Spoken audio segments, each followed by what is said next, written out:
This step is going to be showing you what the profile looks like for your student's account. And when you click in on this, it'll actually have it so you as a teacher are able to complete your own profile. The profiler in the system is what is going to personalize and differentiate a student's enrichment activities, their super starter projects, and pretty much their entire learning within Renzulli Learning. So it's the most crucial point.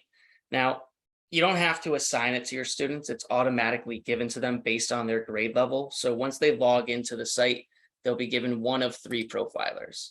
It's either going to be the pre-K, the easy read, or the standard. They're all grade based. So pre-K is for pre-kindergarten.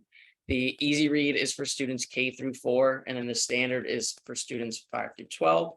Now, your students are able to change this along with yourself. So if you're a 4th grade student and for some reason you didn't want all of the fun emojis and smiley faces, you would be able to switch that over to the standard. There's no difference between the finished results. It's really just for those students who might not have that reading level up yet to complete the standard. All right. Another thing about the profiler and the site as well is that you can switch the languages to a more comfortable language. So if you have any English language learners and they feel more comfortable with Spanish or Thai or Chinese or whatever it might be, they're more than capable of switching that language over for the profile and completing it in their preferred tongue. So the profiler itself consists of 4 different questions that the students will have to go through. We start out with the interest area questions, the ability questions, the expression style questions, and the learning style questions. Now, I would say on average, the easy read takes around 20 to 25 minutes to complete, and the standard takes around 25 to 30 minutes. The questions themselves are very simple. Students will go through and say if they like something or dislike it. And as they're going through, they would save and continue. If for some reason they do not have enough time to complete this, and for those kids, I like to call them the overthinkers, where they're going through and they're like, oh, I know that I like arts, but I'm not sure if I really like it. Does that mean I'm not sure? And they'll go back and forth, and that's no issue at all. They can always jump back in another day and complete it from where they left off. But as the student, we would continue to go through, save and continue completing this interest survey. So after the interest area questions, we would be brought over to the ability questions, where as the student, you're able to give an idea as to where you think you stand on these areas. Again, the name of the game is pretty much check off the boxes and save and continue. So as the student, you would just continue, save and continue. And then at the end of all of these questions, your students would be able to view a narrative along with yourself as to what that student's primary interests are, their preferred instruction styles, and their product of choice. All righty. Ben, Yes. we had a very good question, Erica, thanks, about can the profiler be printed in alternate languages as well? Yes. Okay. Yes, and that brings me right over to here. So once that profiler is completed, you're going to have the view profile in, and you can switch that over to a language that either the parents might speak, or maybe a student just wants to learn another language. They can translate it over. We've seen a couple of kids do that throughout the system. But yeah, you are more than capable of sending it out in a translated language, done all on the site, on the teacher site. That's just done from your rostering. You'll have your print all profiles, and you can choose the language right from there. So again, fairly simple if you're sending it out, and the translation is immediate. It's not like you have to wait a day or two. You just click on that language and it translates it over for you. Alrighty. And one thing that I would like for every teacher, once they have access into the site, is to go on to their account and actually complete the profile for themselves. You're going to have access to the student site and teacher site throughout the entirety of the system. So having access to that site and showing it alongside with your students after you've completed it is a great way to kind of make it easier for them to understand. And they'll also get to see like what your profile results were compared to theirs. So it's a really cool way to really like jump into class with your students. All righty. Any questions on the profiler? before I go into the next areas?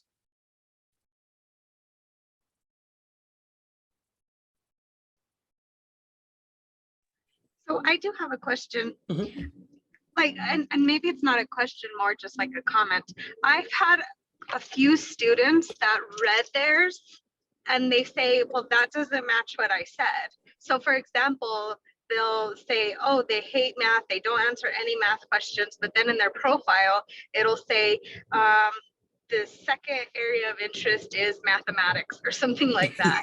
And so, and that happens like on a few occasions. Why Mhm. would it do something like that? So that does tend to happen, and the easiest answer is that your students are speeding through it and they're not really reading the question before answering it. So that would be the most likely scenario, where they just kind of sped through the profiler questionnaire and they thought that they were answering something as, oh, I dislike it, but in reality, the question might have been reworded and they just went through it quickly, and then it thought, oh, I love math, when in reality, they really dislike it. That makes a lot of Yeah. sense actually with some of those kids, but all right, thank you. Yeah, and they Can can they always go redo the, back. Yeah, so that's exactly here. So when the student clicks on the profiler again, they can go back into those interest area questions just by clicking here, and then they can go in and retake it pretty much. So if they're going through and they're like, oh, I actually didn't mean to put mathematics and like, I meant to put that in really dislike, then they can go, just once they click save and continue, that should alter the actual profile narrative at the end. So they can always change it up to fit what they believe is more suited for them.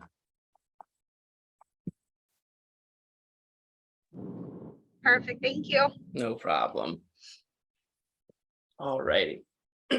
So pretty much once your student's profile is completed, this is what's going to personalize and differentiate those enrichment activities.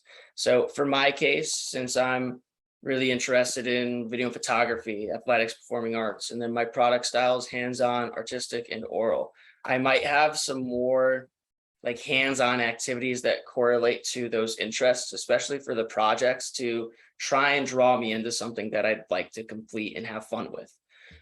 For the instruction styles, I tend to see this be a big help for the enrichment activities.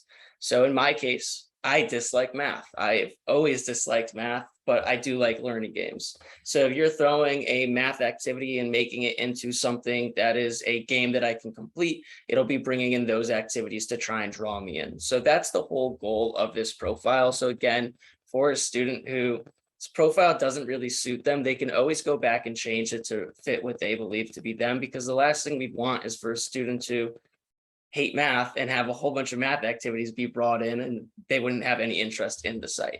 So yeah, they can always go back and change it, because this is pretty much the backbone of Renzulli learning. That's what's supposed to bring in those personalized activities. And yeah, that pretty much sums up the first step that your students would be taking, and that's completing the profile. Again, like, it does not take too long, but you will have some students who have a difficulty sitting down for 30 minutes on one task for the younger kids, so they can definitely come back and complete it another day. Righty. So once that profile is complete, their enrichment activities will populate. So if we all could jump over into these activities, we'll see that either they have no activities because they haven't completed their profile, or once it's been completed, you'll have these activities brought in. So up on top, we have the enrichment activities, books, creativity training, critical thinking, virtual field trips. And then down below is the personalized activities by subject. Now, in a perfect world, you'd have your students clicking through every single one of them and getting a thorough enrichment of all activities.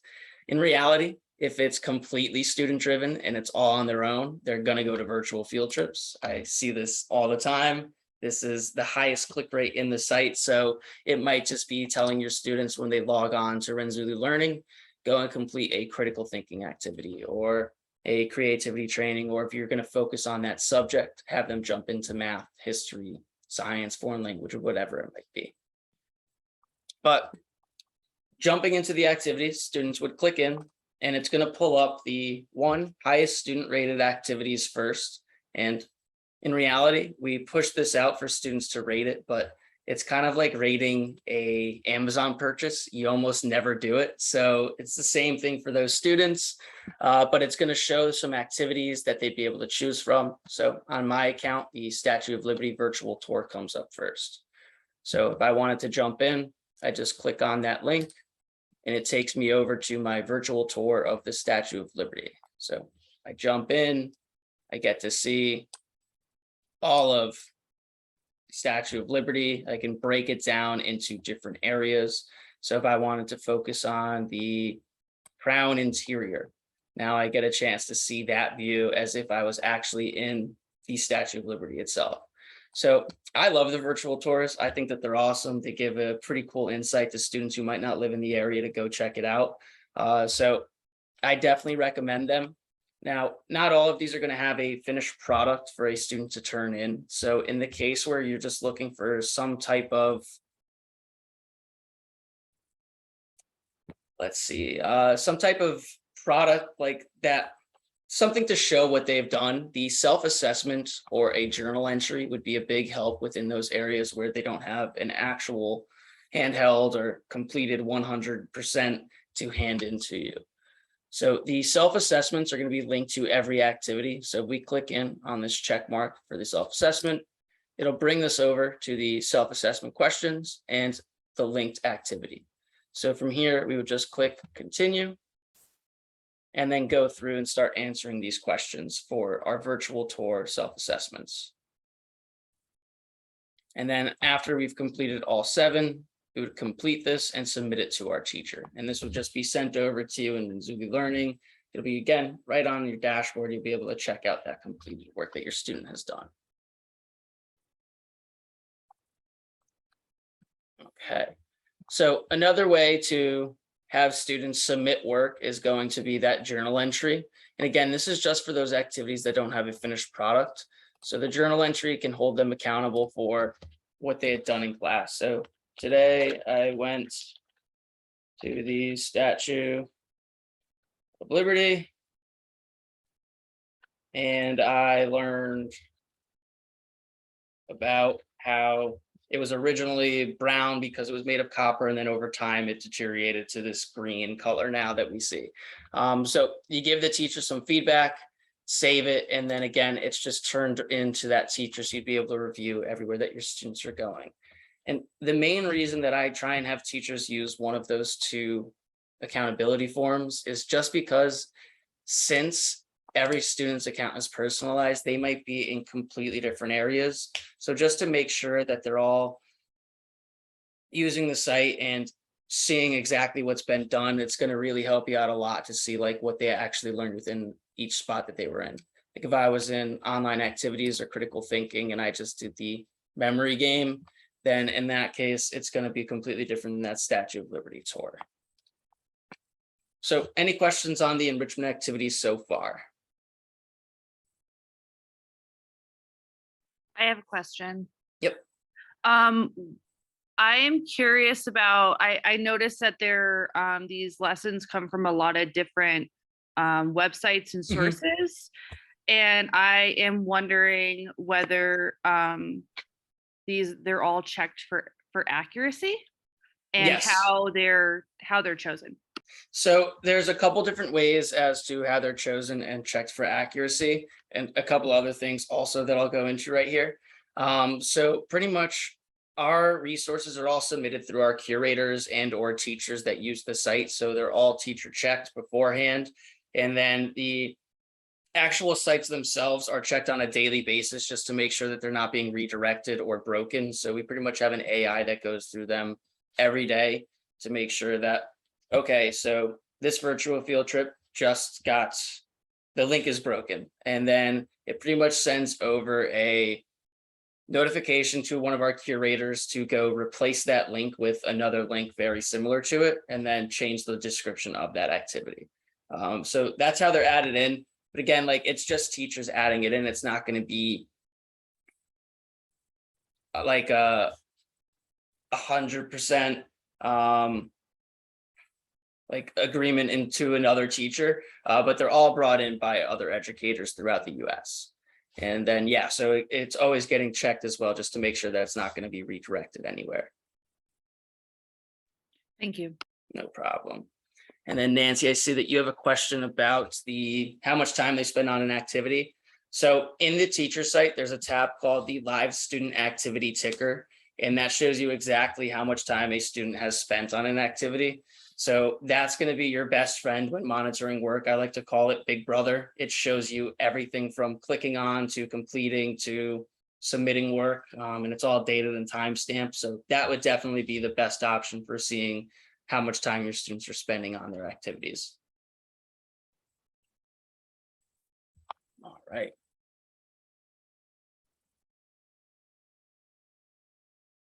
Okay, seems like the questions have stopped. So another thing within the enrichment activities is that they're adding in some like subtopics. So if we were to go into books, it'll break it down into fiction, how to, nonfiction books. So it's trying to make it a little bit easier for your students to choose from those options. So same idea, they're working on it for math and history. They're trying to break it down into the topics that your students would choose from at their grade level, which is why it's not in the system yet, but it should be shortly. I think within the month they plan on it. But that also brings me to the grade level types of activities. So as a teacher in the site, you're going to be brought in, you're going to be shown as a 12th grade student, whereas your students, if they're fourth graders, they might be getting their fourth grade resources. And pretty much the way that works is it's brought in by the Common Core scale. So if I'm a fourth grade student, it'll bring in fourth grade Common Core materials. And then it will also bring in fifth grade materials as well, just to have that challenging work. So if I'm in fourth grade, I'm learning multiplication, but I'm already fluent in my multiplication and I want to go try division or whatever else is after that. Like it would also bring in those activities for me to go in and complete. All right. Sweet. Yeah, so that would be one thing. Another thing that I've seen a lot of teachers use the enrichment activities, specifically the activities by subject for, is students who complete work very quickly. So as a lot of gifted students are, they're very quick with completing their math or history or science work, and they're just left with a whole bunch of extra time in class. So in those scenarios where a teacher just needs them to hop on something, but also still focus on a subject area, your students could log in and further get math enrichment or science, and again, be based on that grade level to go in and complete. So that would be a great way for those students who, again, are super quick when it comes to learning to go ahead and still get some more education after completing. Right. Sweet. All righty. So one thing that I always recommend for a teacher in the classroom is going to be the search tab. So up in the top right of your students' enrichment activities will be the search enrichment activities tab. So if I click in here, it'll take me to just my search for a keyword. And this is a great way for a teacher to differentiate either a student's learning or the class's learning. And pretty much what you would do is you'd have your students type in the topic that you're going to be going over. So if I'm focusing on outer space today, everyone could type in outer space and search from their own enrichment activities. So instead of sending out this giant personalized lesson plan for each student, they can all just have their personalized resources to choose from as my topic. So then I could go in, choose one of the projects in independent studies, or I can go back up and maybe just complete an online activity. It's a super quick way to differentiate each student's learning without actually picking and choosing each activity for each student.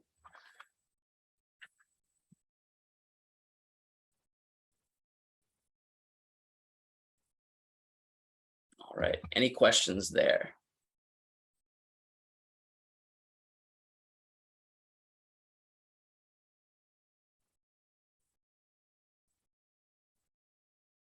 Okay, awesome. All righty. So one thing that I forgot to mention up top, their language. So for students who speak Spanish, they can definitely switch it over into the Spanish site. That's also going to be bringing in Spanish resources as well. So that would definitely be a way for those students who are emergent bilinguals to go ahead and, again, feel more comfortable. They can switch it over back and forth to also try and learn these words a little bit better. But that's always available for your students right in the top next to their name. Alrighty.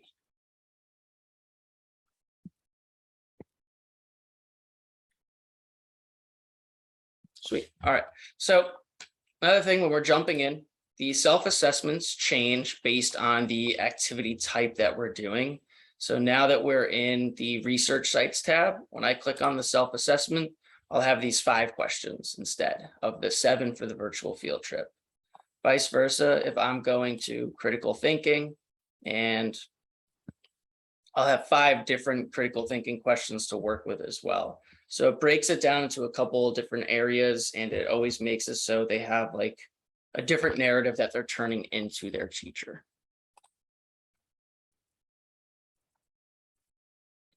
Okay. Another thing on the enrichment activities is this purple Learn More tab. Now this is going to be all over the site for your students. It's going to be a student tutorial. This one's 3 minutes and 43 seconds. It'll go over enrichment activities, each step, the creativity training, critical thinking, projects, independent study, and walk them through how to maneuver through each one of them and how to choose and pick from their options that are given. And these are throughout the entire site. So whether it's the enrichment activities or the profiler, we're always going to have a short student tutorial to help your students through and hopefully have an understanding as to how to do this and how to do that. And yeah, that pretty much sums up the enrichment activities piece. Any questions there? Anything you'd like to see?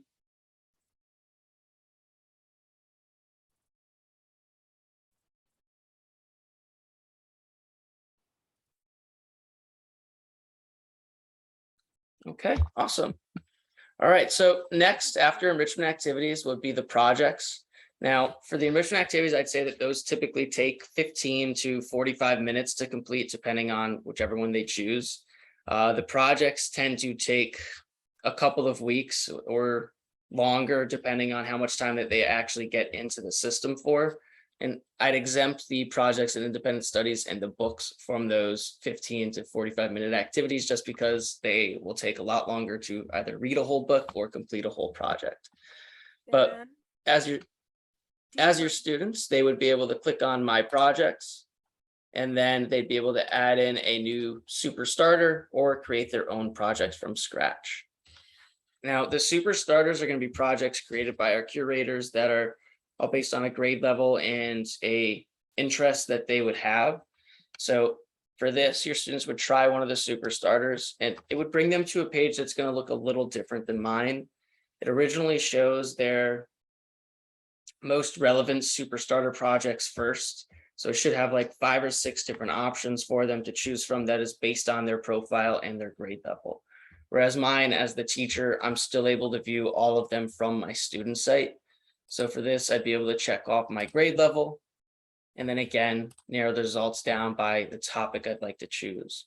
So if I really liked history, if I really like building things, or whatever it might be, I would check off those areas and it would narrow down the results for me, or in this case, 3 through 5 projects that all require a product where I'm building something.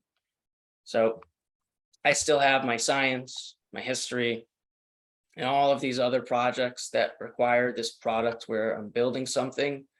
But then at the end, once I found one that I'd like to complete, maybe it's create a bridge, I would preview this project. It shows me the project description. So have you ever thought about a bridge while riding over one?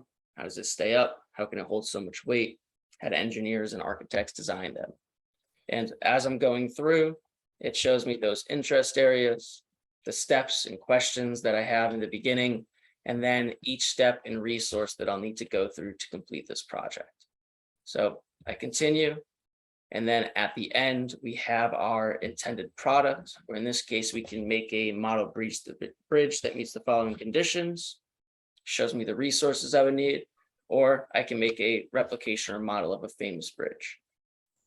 So a couple different options, shows me who I might be presenting it to and the projects and skills and materials I'll need. And then at the end, I can just go ahead and add it to my projects after reading through right up here. So once they add this to their projects, that's gonna, again, inform you through either the live student activity ticker or your roster that your students have started a project and they can get started here. So any questions on how to get into a super starter?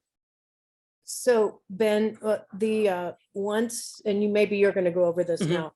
Once they get to this part, you as a teacher will not just be able to see the time they spend on it, but you'll actually be able to see what they're writing and what Yep. they're, okay. Yeah, and that's actually a great question. And then Cassandra, I'll get to you in 1 second. So pretty much the way that the system works is that you have a full vision of everything that your students are up to. I'd almost consider it like a Google Doc type thing where you're working along with someone, you can see when they're typing. It's the same idea for when your students are in. You'll be able to see the projects they start with their typing. You can leave them comments and help them out along the way as well. So even if they're working at home on this project and you decided, oh, I'm going to go take a look at Ben's, and you see that they're working, like you could leave them comments and help them out in real time that day. So yeah, you always have access to everything that they've been doing. And Cassandra.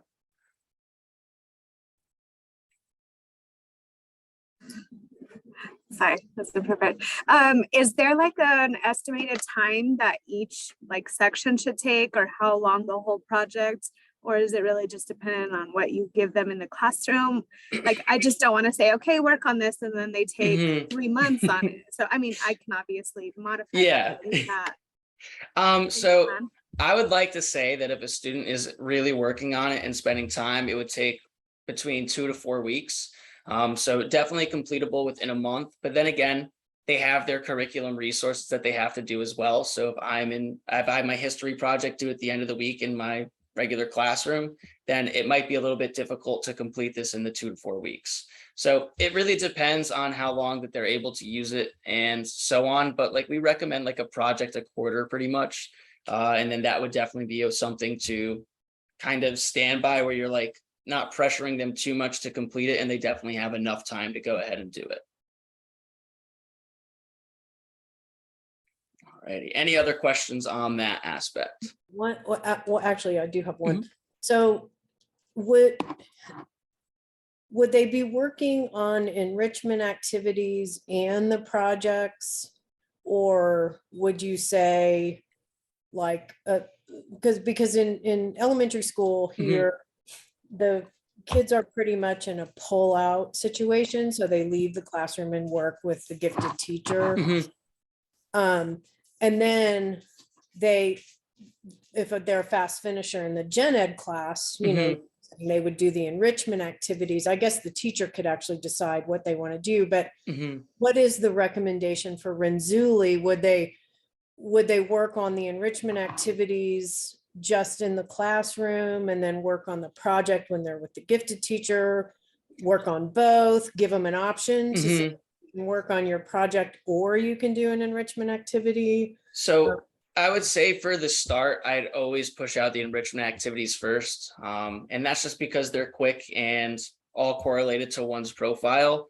Whereas the projects that's the goal of the system, is to get them into the projects and have them have that completed project for like their interest or something that they really wanted to do. But definitely like in the start out with the enrichment activities and then push them into a super starter or creating their own. And then when they're completing work too quickly in class and they just need something to fulfill their time, the enrichment activities is a great place to stay for those classroom teachers. And then for the pullout, you could have them working on those projects afterwards. Thank you. No problem. All righty, sweet. So pretty much once the student adds in that project to their screen, they're going to be brought over to our project management tool, the project wizard. So you'll have the 5 steps: plan, find, create, test and improve, and share. And again, these purple tabs are throughout the entirety of it that are specific to each step. So your students shouldn't have too much difficulty having an understanding as to what to put in within these areas. So now that we're in plan, the project description, view and edit. As I'm going through, I can go ahead and make my changes as the student, because nothing's ever set in stone for these super starters. If the student wanted to just create the bridge and not do the replication, they could just get rid of that. It'll give you an idea as to the project that they've actually chosen. And once they save, you'd see those saved changes. Another thing that is added into step 1 plan is going to be underneath, and it's going to be the project dates. Now, again, this isn't a requirement. The students are able to add it in. You're able to add it in as well. So if you want to have them start today and complete it in, I don't know, a month or 2 months, or however long that you're giving them, you can check off those dates, save it, and then you can also add in review dates on your end as well. Or again, the students can. If they were maybe having some difficulty and wanted to meet with you on Thursday the 13th, they could save that. And that review date is going to save both to their calendar in the system and your calendar. So it'll keep you up to date as to who needs help and who doesn't. Okay. And Ben, what Mhm. grade are you showing us right here? Because that seems a lot like a lot of words. Is that 12th grade? No, so this is 6 through 9, I believe. So yeah, those older students. And I know for the younger students accounts, I believe that it's K through 4. They actually have like a read aloud option. So it just has like a little text tab to read them, the projects and the profiler and all of that. And especially the profiler, like if they do have questions on what they should be doing, they have that read aloud option. Okay, so it wouldn't be as dense. No. Yeah, Or- especially not for the younger students. They will not be having this giant project. Okay, yeah, because it looks cool, but I was Mhm. like, I would quit reading it, I think. Okay, thanks. Yeah, and that's another thing. Like it looks like a whole bunch of work on a lot of these projects. And in reality, like we have 2 resources that we have to use here that are going to help us answer these questions up top. So even though this is just step 1, we have those 3 questions that are going to be answered from here. And then it's pretty much like 2 resources per area until you get to your actual creation of your bridge. So it looks like a lot more than it is. And that's another thing, like for students who, again, maybe they aren't going to focus on any famous bridges. They're just going to focus on how bridges work. They can shorten this up. They can delete the resources that they don't need to make it at least look a little less cluttered. They have that availability. Awesome. Alrighty, and yeah, that pretty much sums up plan. They'd go through, get down to that intended product, and then hopefully get started on this creation here. Now, the next step is find. Now, in Super Starters, this is not used as often as it is in a create your own project, and that's because this has all of the resources for that student. So they don't need to add in web links or RL resources. But if they do go out and find anything extra, they have that availability to just click in, add, choose the resource type, and then upload that file. And a cool one is like the mentors or tutors. You can pretty much show exactly who's helped you out, whether it's my teacher, my parent, friend. You just add and it gives you the name, the title, organization, email, and so on. So it just gives them an idea as to how to be held accountable for where they're pulling this information from. I know that like you end up citing your resources in a bibliography, but this is another way to kind of push them towards that being held for accountability. Any questions on step 2, find?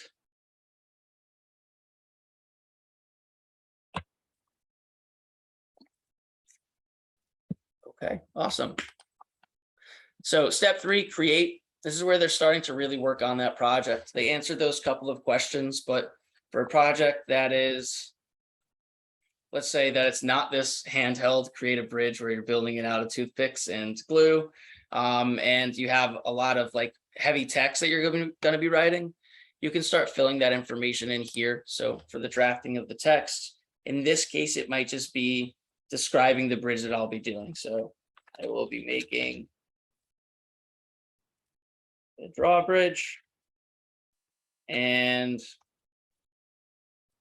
I will hope that it will hold the 10-pound bag of sugar at the end. And then for the product inventory, this is where your students can add in those original files that they're working on. So a lot of the times students go in and create a Google Doc or a PowerPoint, or they're just going to be taking a picture of that handheld model that they've created. They can add all of those in here. So if I am working on Microsoft Word, I can add in that file and just pull it into the system for my teacher to view. Same idea for if I'm working on my bridge at home and I just want to keep my teacher updated as to where I am, if I've almost completed it, I can upload those photos or videos of what I've done so my teacher can view it. Okay, any questions on Create?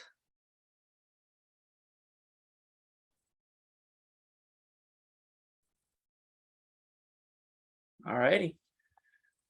So next step is going to be test and improve. And this is one place where we have it's pretty much the only place where you have a numerical grade that can be used with your students. And that's going to be in the type 3 rubric. So it's linked to every project. You and the student would both be able to use it. It's optional, it's not mandatory.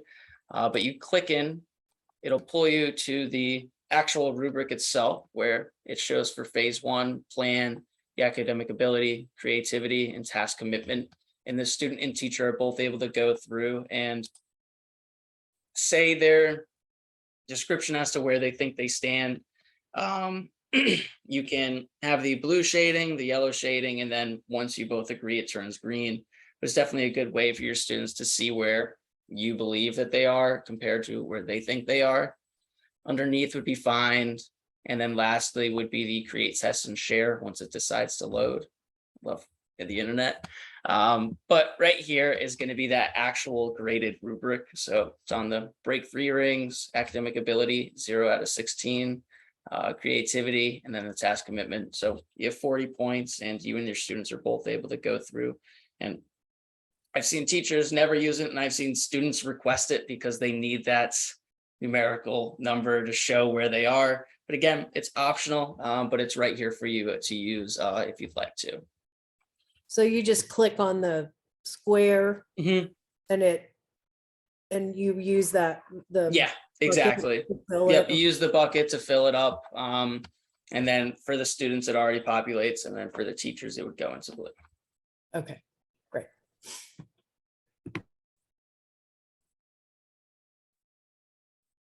Okay. And then other things is for students to jot down the changes they can make to improve this project. So they go through, hopefully have some ideas as to what they're going to change. I made my bridge and it collapsed when the 10-pound bag of sugar was put on. Obviously, I have to change some of the dimensions for this bridge to make it work. So I go in and make those changes here. The last step is share. So students describe their sharing experience for this project. Who did you share it with? How did it go? And so on. And then underneath is going to be a newer feature, which is called the product showcase.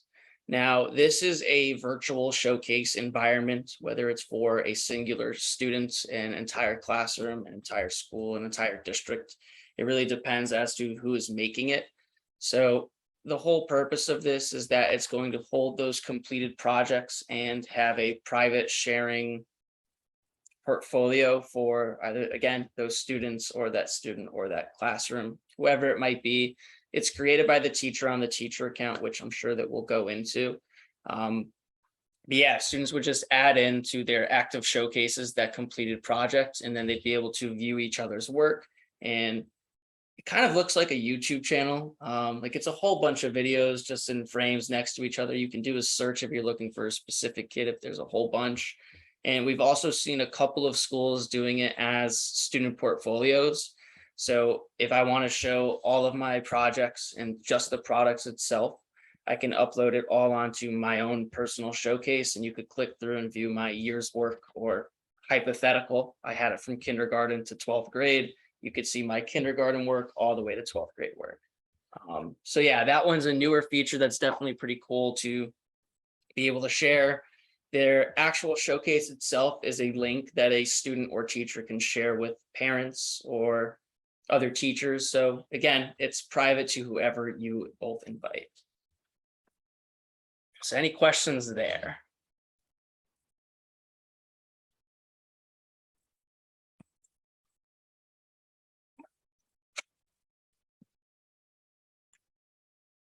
All right, awesome. So to finish off each project, they have their self-assessment, just like on every enrichment activity and everything in the site. So they'd go through, answer these short questions, save it, and then again, you'd be able to view this from your teacher side. So that would be the end of this Project Wizard Super Starter. So any questions on how to kind of get your students situated within each one and move them forward?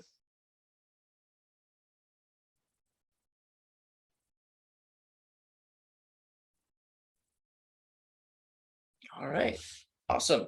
So now, again, we're going to jump right back into projects, but now we're going to focus on creating our own projects from scratch. And this can be used for either a regular curriculum project, just to have that guideline and to what we're supposed to be doing. But it will also be used for students. Maybe they've discovered something that they really, really care about and they want to just further their knowledge within those areas. They could create a project. Let's just pretend it's time travel. There's a couple different project types. There's standard project, community service. There's an easy read on the teacher site for those students who are K-3, which is pretty much what your students will be seeing anyways. But for the standard, it's going to be the same platform where we choose the project type, enter the name, and then save and go to Wizard. And then once we've gotten here, we're brought to those 5 steps, whereas now there's no information for us. We're going to write our brief description of the problem, topic, interest. We're going to write the first steps we'll be doing for this work and basically showing you our outline for this project. And that's where like the find comes into play. Instead of having all of the resources right here for us, it's all going to be uploaded onto Find. So any of those web links, videos, photos that they're using for this project now, it's all going to be shown for us as the teacher. And yeah, so they go through, schedule those project dates, add in the intended product, and it has that brief description to walk them through what they should be adding in. And again, for those younger students, they'll just click on the read aloud and it will tell them what to be adding in. And yeah, it's same format, same project, and so on. And yes, all of the projects can be printed out when they're finished. So when you actually jump into a project, there should be a print up at the top, which will print that entire project. I know on all of the previews as well, maybe you wanted your students to just work on a project they chose, but outside of a computer. When I go to try one of our super starters, and I choose the project, I can just print this project right here in the top left. And that's going to be for every single one of them.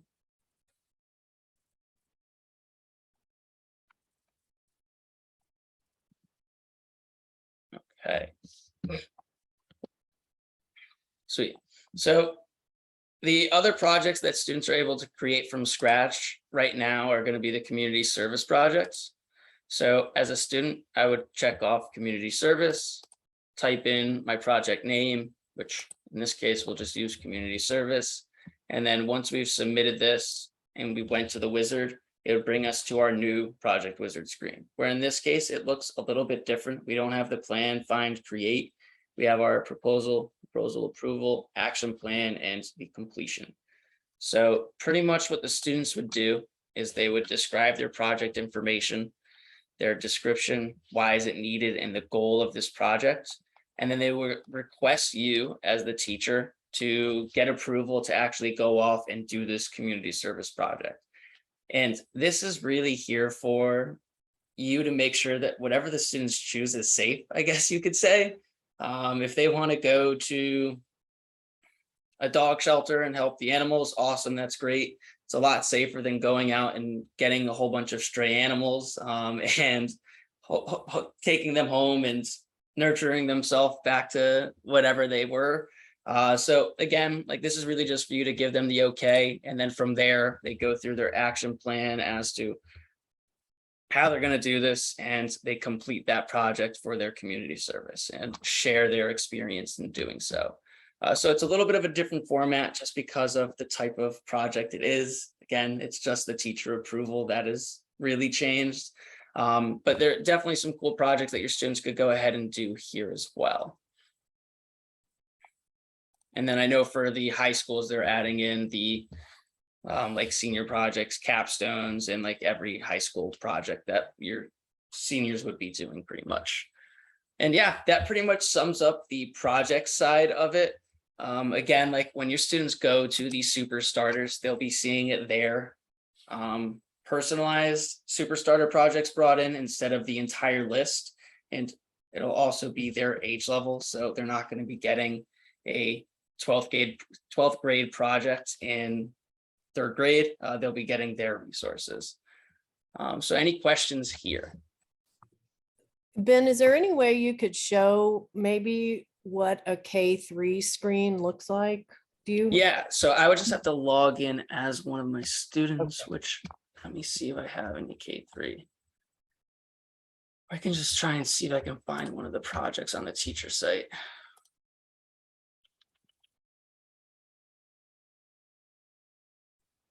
I think an animals habitat is a smaller project.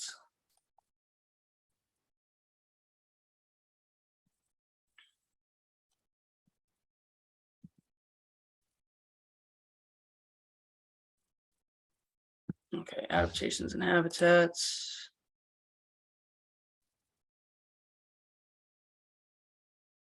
Okay, so that one is long. So I guess from the teacher side, it's just going to be showing like what you'll be sending out, and then they'll have the text to speech option. But this one is a little bit longer than I would have expected.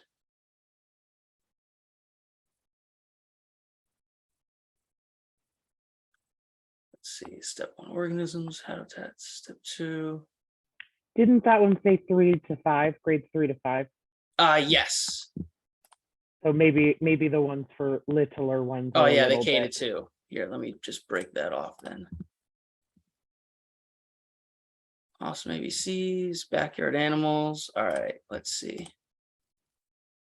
Explore your backyard, choose your animal. They have those resources, and then choose your product. So they'll create a drawing or painting or put your product. And again, like it's going to have that text to speech option on their page. So it'll be reading this all out to them. But yeah, so this is what it would look like on their page. So it's a lot less text heavy and a lot less steps for those kids. So yeah, this is what the younger students would be seeing. And I know that there are some K to 2, 3 to 5 projects. So that would also be helpful for like, if they are looking for something a little bit more challenging, they could try one of those where it fits alongside both grades. But in reality, like it definitely helped them both out. And yes, you raised a hand again. So I know like there's the different activities and Mhm. most of them are going to be like a video for them to show or the activity to go learn and Mhm. then go back. Does it automatically take them back to their plan or will they have to like learn how to navigate? I'm thinking my littles, like, Mhm. will I have to show them, okay, you finished your video, like close this, and now we have to go back to your Renzulli plan or whatever, like, or Yeah, does so it once just they close the close video it- and take them back? Once they close it, it'll take them right back to their plan. So it would just be as simple as like, oh, click on the video. And then once you close out the video, you're brought back to plan. So it's right where they left off. Perfect. Um, Thanks. And then right here. Okay, perfect. And then yes, so I would definitely start with the super starters just to give them an idea as to the project management tool to give them some insight as to what they'll be seeing when they create their own. And then yeah, definitely the whole goal is to get them into creating their own project afterwards. So like they jump into a super starter, they complete that awesome ABCs or the backyard animals, and then afterwards they create their own project and maybe they have some more information that they learned that they wanted to add in. And that's where like the creating your own project would just be further engaging afterwards. So yeah, definitely the super starter and then the create your own.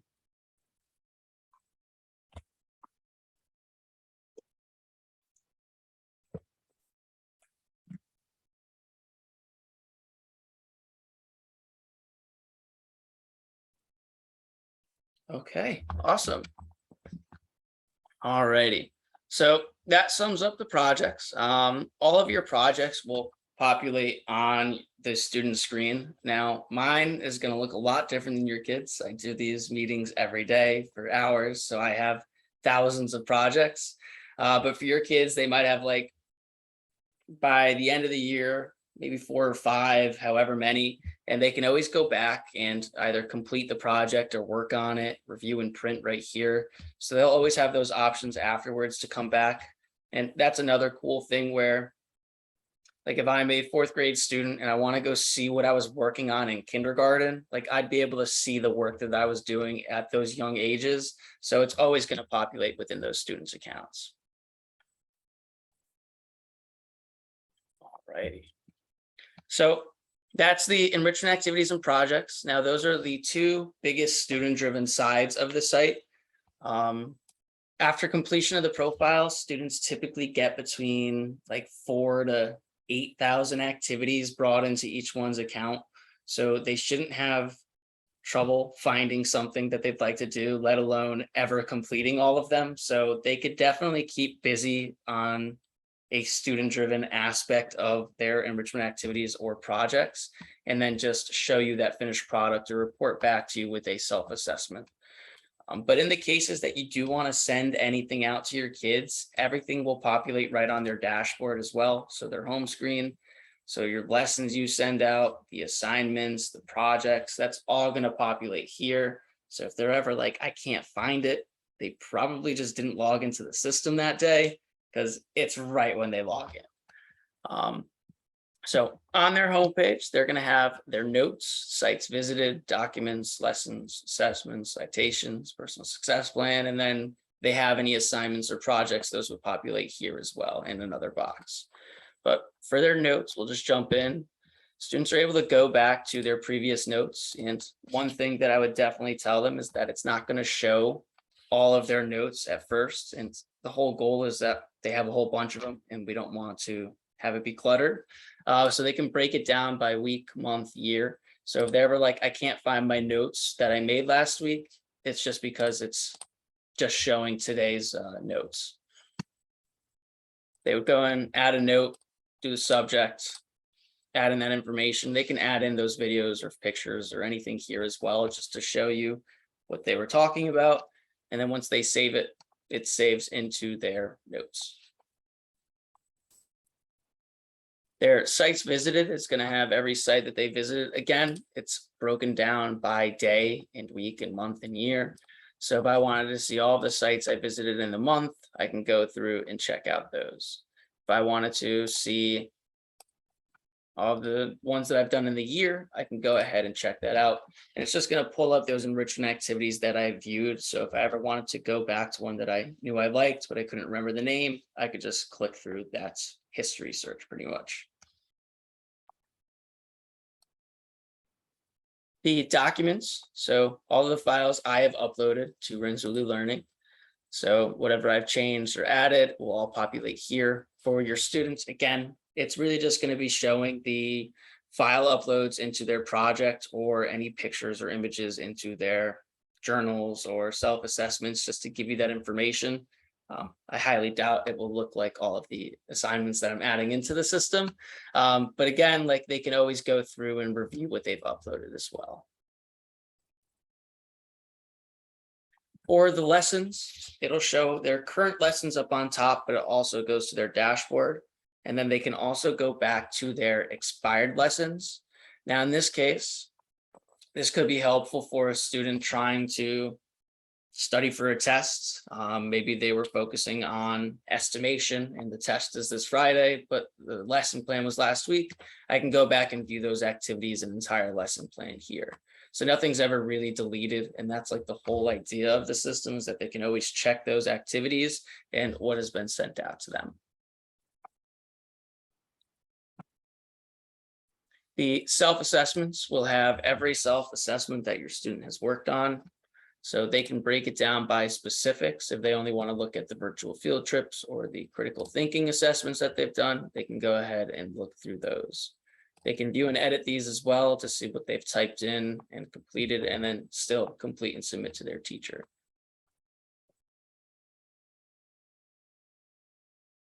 Their citations will have all of the citations for resources that they've done.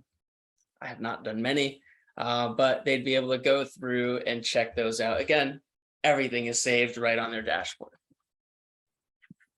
And then the last piece to their homepage for this section is the personal success plan.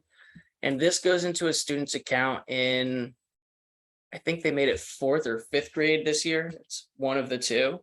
But pretty much this will pull in your student's profile, take them to a set of things to do to achieve their goals. So we start out at the home. It's natural and fun to dream about your future, where you'll live, your future work, kinds of friends you'll have, and so on. And as we're going through, we're going to start off with our interests. So we see our path, we see our interests. And this is another way where if your students are like, I really, really dislike math, why is it here? I can go ahead and update this again and go through my profiler to make sure that I have those areas checked off in the correct spots.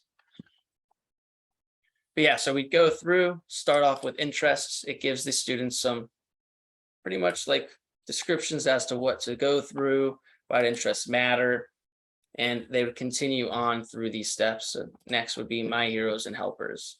What is a role model? And they go through, again, just start getting this information. And then finally we get to the careers. So why talk about careers now? Keep going through. It has some future jobs that you might not even have known about, and you see more tab. So if I wanted to do artistic work in the future, there's a couple different job options. If I wanted to do service, there's a couple different service job options. So it's always going to have like a couple different ideas that the students might not have thought about for their future careers. Next would be my goals. So now it's time to set up some goals and make those dreams come true. And again, you pretty much just continue on, save and continue until you get over to my projects at the end, where your students have a couple different personalized projects brought in for these future careers and jobs that they might like to do, where they could go through, add it to their projects and start working on this, I believe, write a personal essay or so forth. I know that I like this City of the Future project. So as a student, I'd be able to go in, start working on that and create my city for the future. So it's just a cool way for your students to kind of set some ideas as to how they'll get to achieving their goals and careers and paths. So yeah, that's a fun one to check out as well with your kids. So any questions on any of those boxes that we went over right there?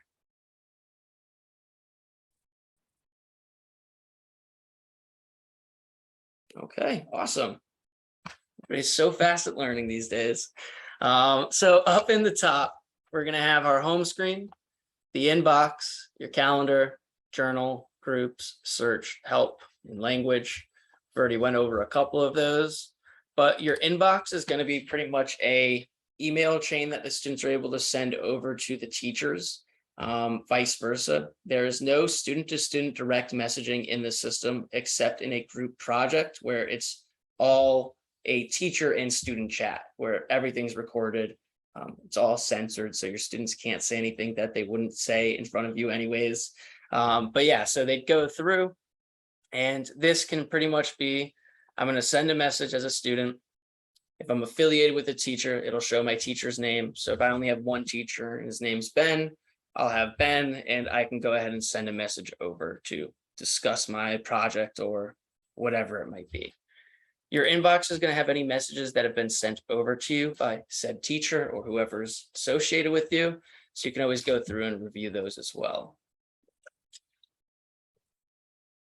Yeah, that one's pretty simple. Probably doesn't need too much of an explanation or any questions. Your calendar is going to populate again once those assignments or projects are added in and we have those review dates. It'll have all of those specific dates here for us as a student to go through. So right here we have our assignment, Gold Rush Adventures. On the 14th, we have our projects, Create a Bridge, Balancing Chemical Equations, and we'd be able to view both of those projects just from here. Your groups is going to have any of the groups that you've been added into for collaborative projects. And that would be projects where I'm working alongside another kid. We can work on it together. Again, there's a chat room. There's a cool feature in the projects where it actually shows you who wrote what.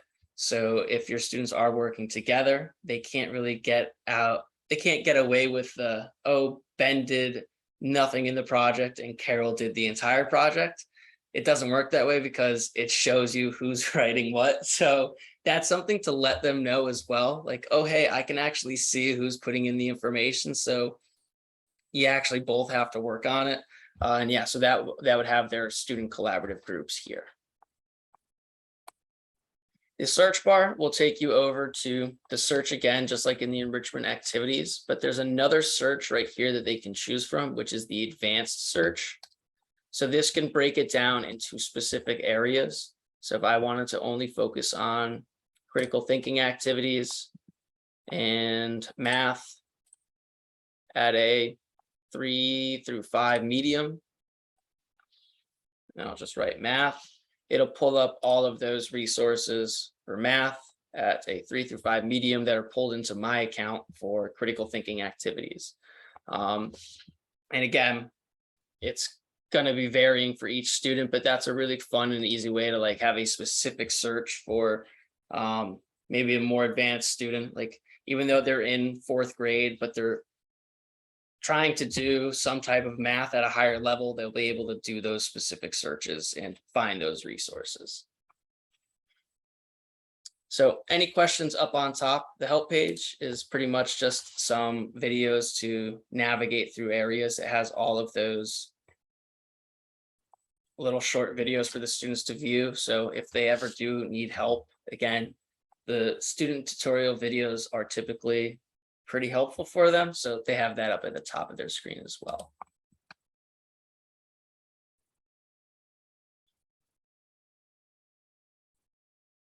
Okay, awesome. All right, so last couple things on the student site. Over to the right, you have your inbox calendar, and then one other piece is the My Favorites.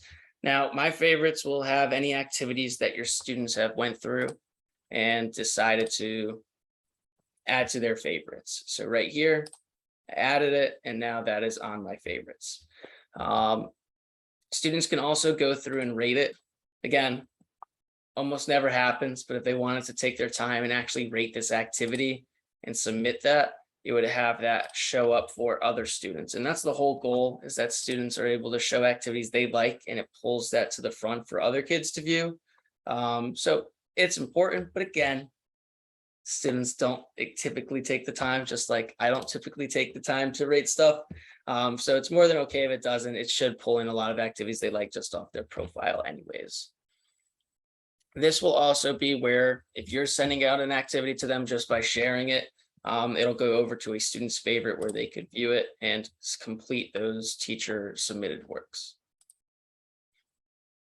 The last pieces are the project showcases and the flower design game. So the project showcases are just going to populate right on their student dashboard. They're not going to have 1,000 lessons to cover it anyways, so it should be right on the homepage right when they log in. Any active project showcases for them will populate here. So if I wanted to just click on the first one, it'll take me over to that showcase where it has the one submission that Luke Stark put in. I'd be able to click in and review that project that he's added and where he wrote. This is very easy, and there's the picture that they added. Just exit out to go through and look at other students' work. There is a thumbs up feature that you can add in or take out. So it's not a mandatory thing. If you have the whole class and you don't want to worry about who gets the most thumbs ups, then you don't have to. You can remove it, but you can also add it in as well. And yeah, so this is pretty much what it would look like. And with 100 projects in here, they would just line up three to a line, and you'd go through. And if you wanted to find a specific one, you just click search and type in that school, district, grade level, however many there is, and search, and it'll pull up those resources. So any questions on the project showcase on the student site?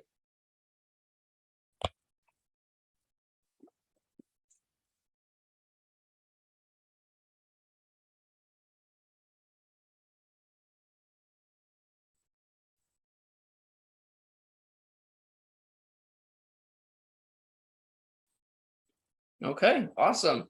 All right, and the last piece is the flower design game. So this is added into a student's account when a teacher gives them access to it.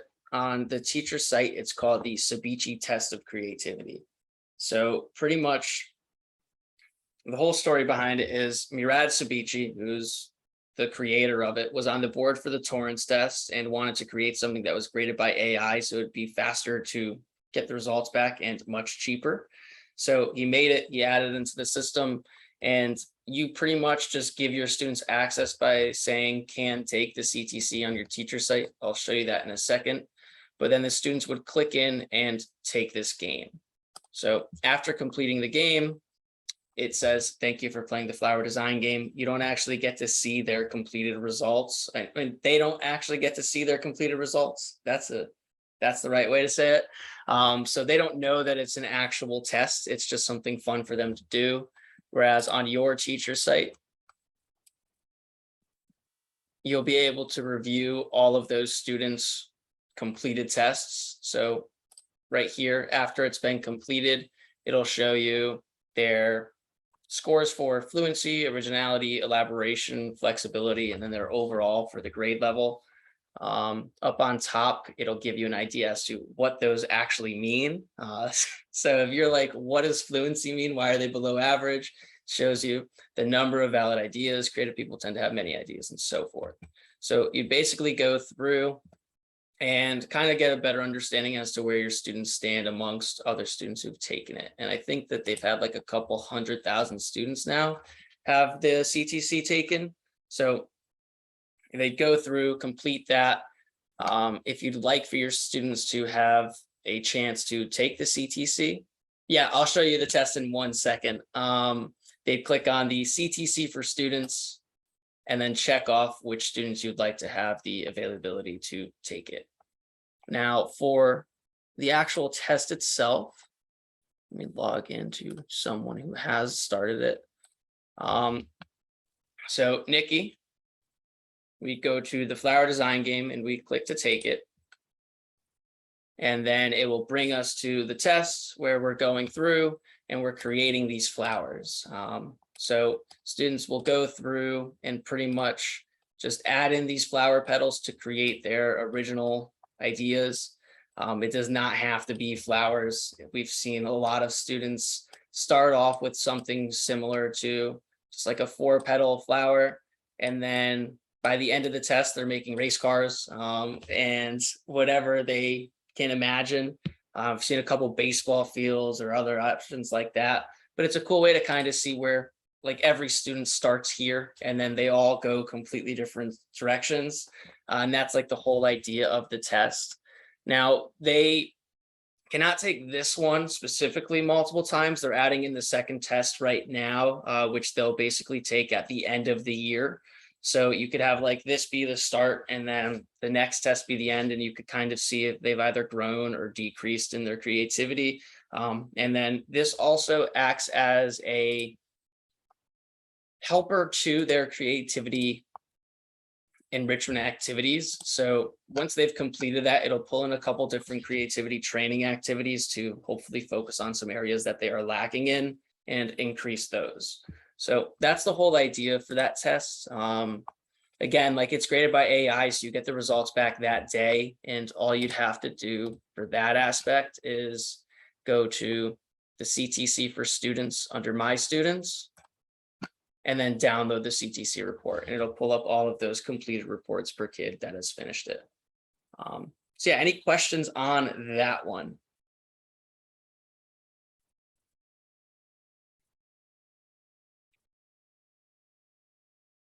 Okay, awesome. And I saw one thing for Erica. What grades is this designed for? So are you talking about the CTC or for the entire Renzulli Learning site?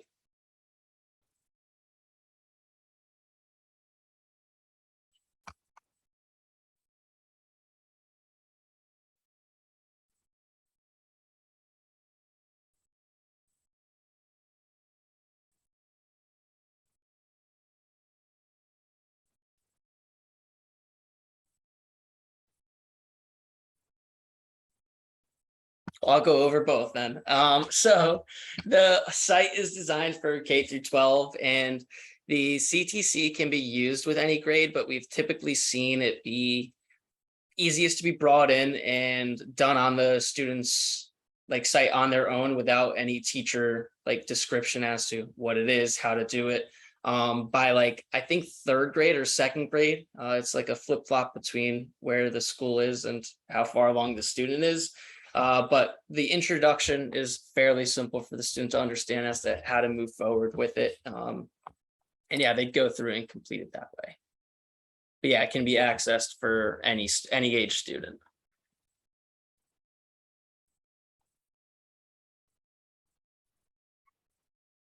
Okay. So yeah, that pretty much finishes up the student site. So any questions on what your students might be able to do? Would you like me to show you anything? I'm here to answer any questions.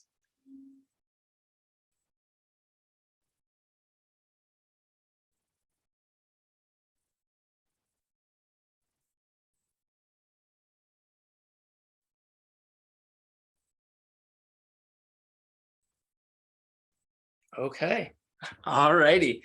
Here, so let me jump into the teacher site now and give you a couple ideas with the 40 minutes we have left. So I'll jump into just monitoring for now. So any work that you're trying to review from your students, whether it's how long they've spent on an enrichment activity to viewing those self-assessments or projects that they're working on, is all going to be done from the My Students tab. So your roster will break down the student summary, show you those students in your roster, the last time they've logged on, the profile status, their active lessons, projects, and assignments.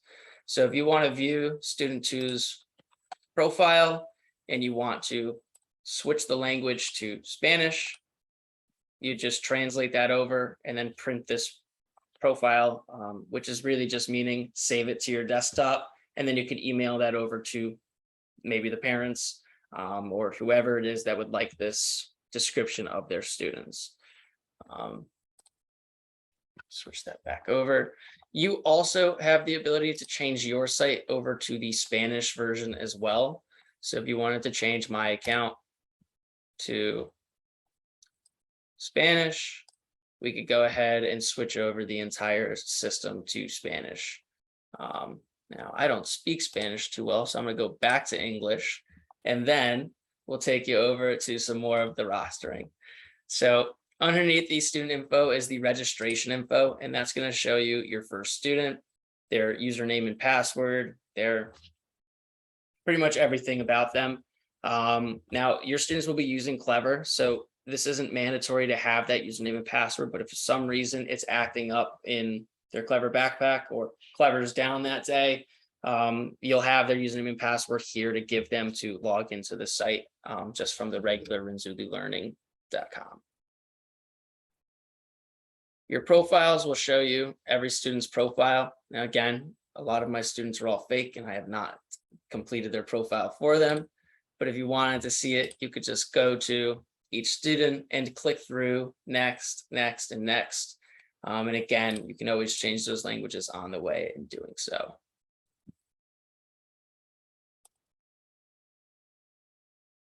This is your questionnaire. It has all the questions that you've answered. You could go through and edit it just from your teacher site. But again, I think it's a little bit easier and more fun from the student site than just this giant boring screen. So you could do that from your questionnaire here. Any of the lessons, self-assessments, pretty much everything, it'll populate and show you what has been done in the site. And yes, question. All right, I know I keep asking questions, I'm sorry. Will the profiler be updated every year by the student, or will they have to manually go in and rechange their answers? And then also, I know you said the showcase adds them, but will hypothetically their whole, I guess, web page transfer over to the next school year? Yeah, so everything transfers rolls over. Like you don't have to, everything rolls over, exactly. And then same thing with like the profiler, like they don't have to redo it the next year. We do recommend like either once a year or once every 2 years, just because students' interests and friends and everything change on a daily basis. So, I mean, like every now and then, like if your students like, this just doesn't feel like me anymore, they can change it throughout the year. But in reality, like once every 2 years would be my push towards those students who have taken the profiler already. Alrighty. So one thing about the roster that I'll jump into is this screen, which we kind of already went over, but it shows you the most important tab here is going to be those projects. So whichever projects, well, whichever students' projects you want to view, you would just click in on that number and it'll take you to those active projects. Now, again, my students are fake. They're assigned projects every day. So you don't have to worry about like them having 94 projects to choose from. It'll probably just be like 1 or 2 to start, and you would click in on that project. It takes you to the teacher view of it, where you can still go through, see, plan, find, create, view and edit, and see the words and everything that they've typed in. Again, you have access to changing this. So whatever you'd like to add in to discuss with your students or help them out with, you have full capability of doing so just from that rostering tab and pulling up those open projects. The comments can be made either private or public. So basically, if that student has a bunch of teachers associated with them and you just want to talk to them one-on-one, you can make it a private comment. If it's just you two, really doesn't matter. It's going to be open to whoever has availability to speak with this student. But yeah, but you'd be able to leave them comments and talk with them about what they've been up to. Okay. So any questions on the roster piece?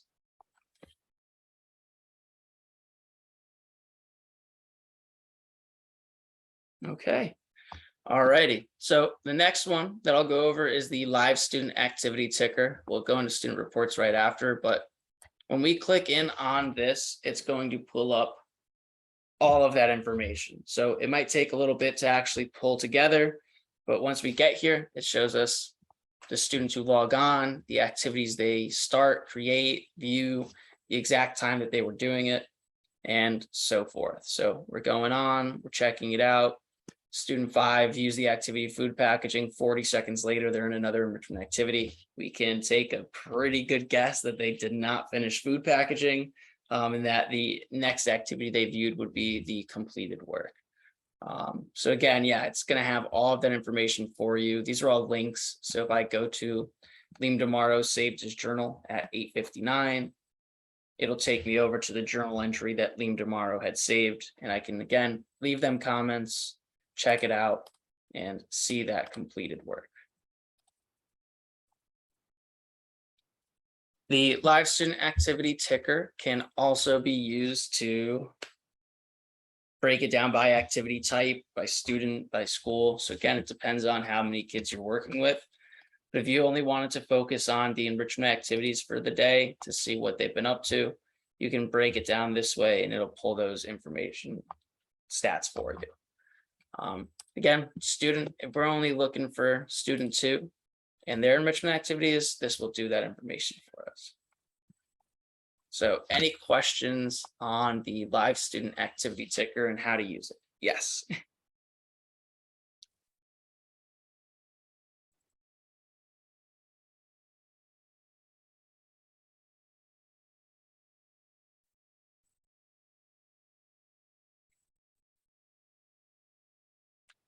Okay.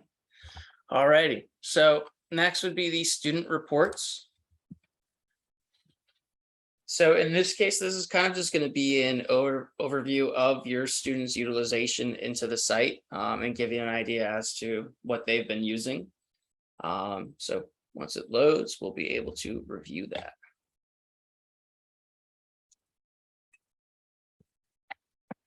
Okay. So right here, it shows you the total profiles. So pretty much the total students that you have in your class and how many students have completed it. So I have 3 students who've completed their profile out of my 22. We should probably get those other kids in and have them complete their profile. The assignments overview, the total assignments that have been sent out and the total that have been completed. So again, it's just kind of a visual oversight as to the utilization for your students and what they've been doing. Use of statistics, it's all right there in front of you to kind of see if this is being used at all, pretty much.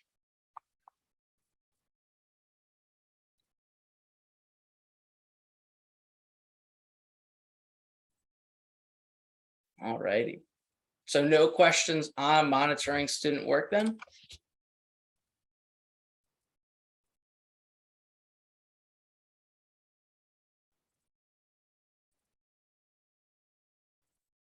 Okay, awesome.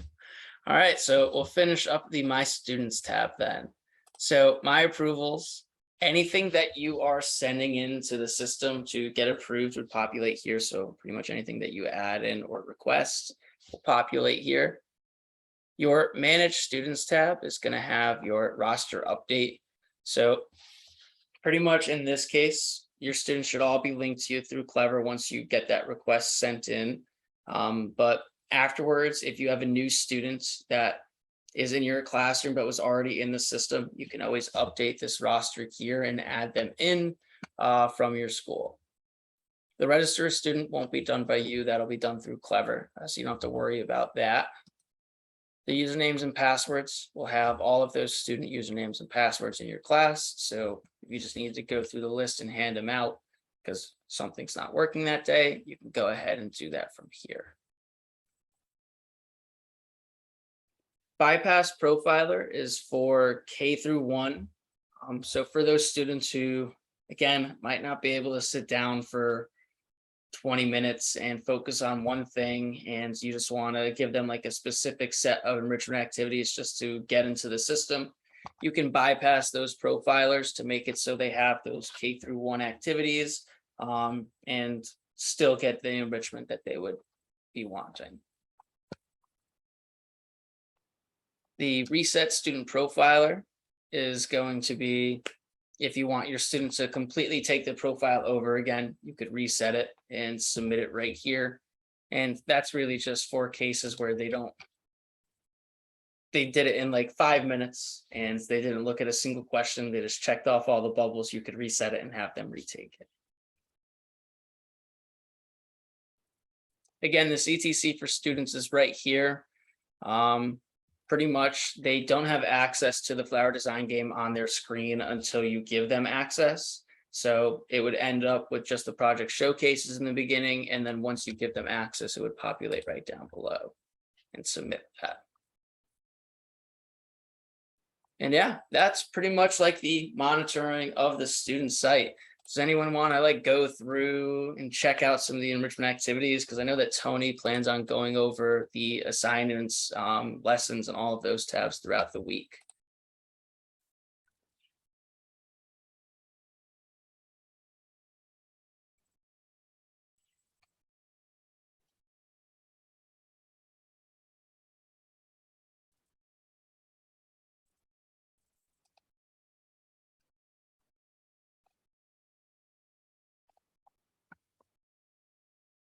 Okay, all righty. So then for the last half hour, everyone can pretty much just go through the site on the student site and hopefully get the logins. So when tomorrow comes and Tony's going through like assigning work and all of that, you can all go along with her and assign those as well. So I'll be here to answer any questions while you're doing so. And yeah, everyone keep it up.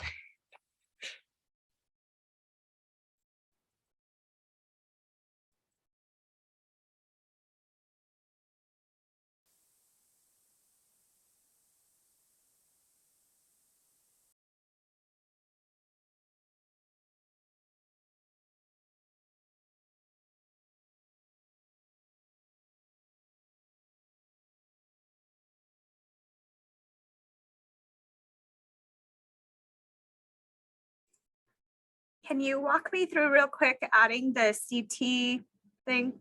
Yes. I'm at my roster, but I'm not seeing that. Maybe I'm in the wrong place. Okay, here.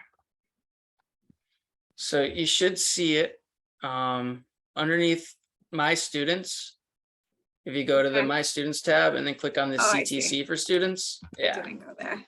Okay. And is there a certain amount of time they should take or make them take or? So it requires 30 minutes. And Okay. they'll go back into it. Like when I went into Nikki's account, it brought me to, I think 20 minutes is where I was at 20 minutes at that point. So 10 minutes left. Okay. So they could take literally all year doing a minute every day, Okay. hypothetically, but yeah, they can take as much time, but it's those 30 minutes. Okay. Yeah, no problem.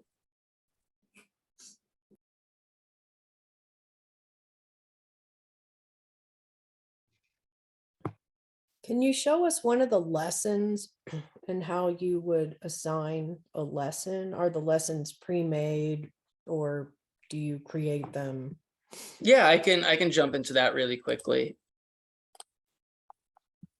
So pretty much for the lessons, they're basically pre-made is the easiest way to describe that. So in the case where you're going to be assigning a lesson, you click on a new lesson, choose the grade level you'll be teaching, the subject, the topic. We'll do just addition. And then you can do the subtopic and so on. But the resources itself is going to be how many activities are being sent out to those students. So I think 7 to 10 is a lot. So I usually break it down to like 3 to 4. And then we just click next. And it would pull up those 500 differentiated resources for addition at a 3rd grade level. And each student will receive 3 to 4 resources that best match their profile. So we could just click assign now, and then that lesson plan would be sent out to the students we check off, and we'd be all done. You can customize it as well and add in some specific resources for every kid. But again, that's really up to the teacher. It shouldn't take more than like a minute or two to really send out a lesson plan for the students.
Ben, I'm seeing under this groups tab, global collaboration and local groups. Did you already go over that and I was half Oh, no, asleep, no, or no. could you mention what that is?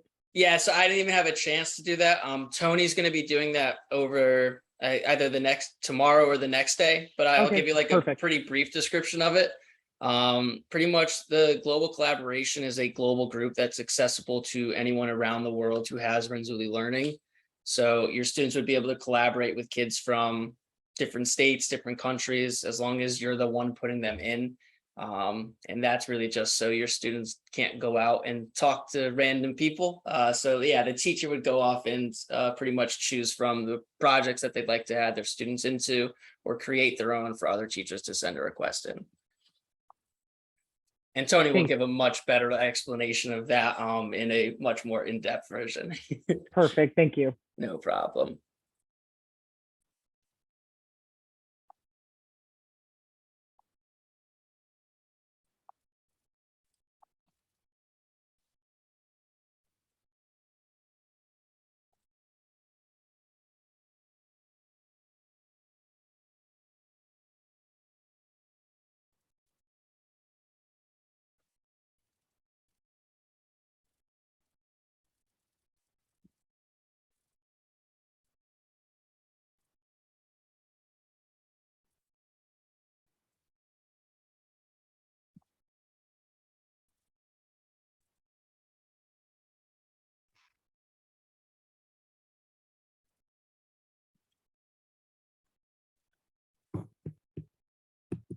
Ben, it looks like there's one question from Erica, and then does anyone else have any Other questions? Comments, needs?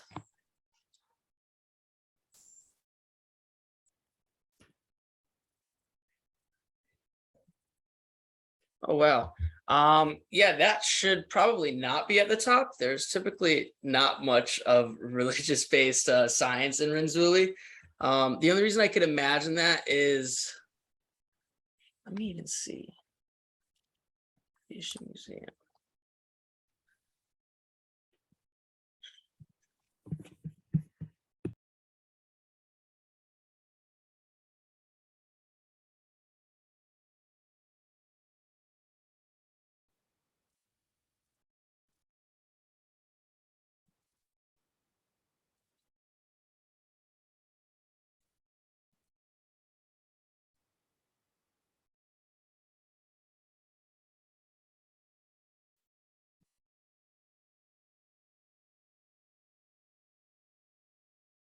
Hmm.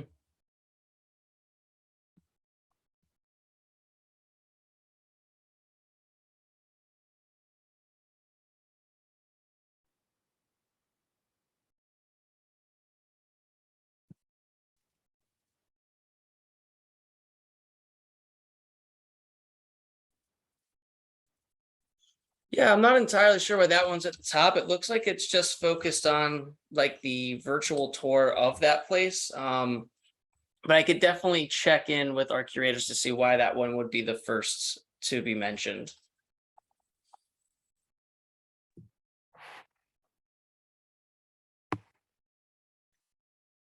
Okay, anyone else? Any questions? You'll probably think of a lot today for Tony tomorrow, right? Yeah. But I think if we don't have any questions, is that the last, is there something else? Oh, thank you. Okay. We can probably let Ben go. Anybody? Any final comments? Again, if you think of other students that you might want to add after seeing this, Becky just emailed me and said that we had recommended grades 3 and above. We were more thinking about that in terms of the independence in the gen ed class, but if you have other younger kids and we still have seats available, please feel free to send me the name, the ID number and the grade, and I can get them added. Again, keep in mind that they might be using this a little, probably a good amount in a gen ed classroom. So the more independent youngster kids, the better, because you don't want to put that burden on the gen ed teacher, but more than happy to get them added if you think they would be appropriate for this. So.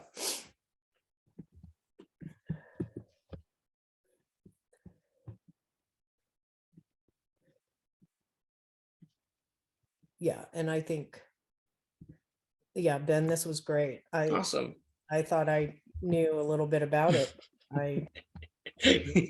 So, so those of you who can make it tomorrow, I think, we'll just continue to learn. If you can't make it, if you can't fit it in your schedule, it's going to be filmed and recorded. And so we will then send all that out. We'll put it on our website so you can access it if you need to, even if you need to go back for a refresher. Okay. Anything else from you, Ben? Because we don't want to keep you either. No, I think that that's it for today. I know that Tony will have a lot of information to go over the next 2 days. So definitely keep your ears ready. But yeah, I'll send over that recording right after this meeting's over, and Perfect. might take a little bit to download, but I'll definitely send it right over. Great. Thank you. And thank you all for coming and for all you do for our students. I think this will be a really valuable resource. Oh, here, let me put my email in the chat room. If you have further questions in the future. All righty. I just put my email in the chat room. So if you do have further questions, you can always send me over an email. I work from home, so I'm always at my office. So yeah, you can pretty much reach me at any time. Okay. All right. Thank you. And if you guys don't have his email or you lose it, I always have it as well. So you can contact me.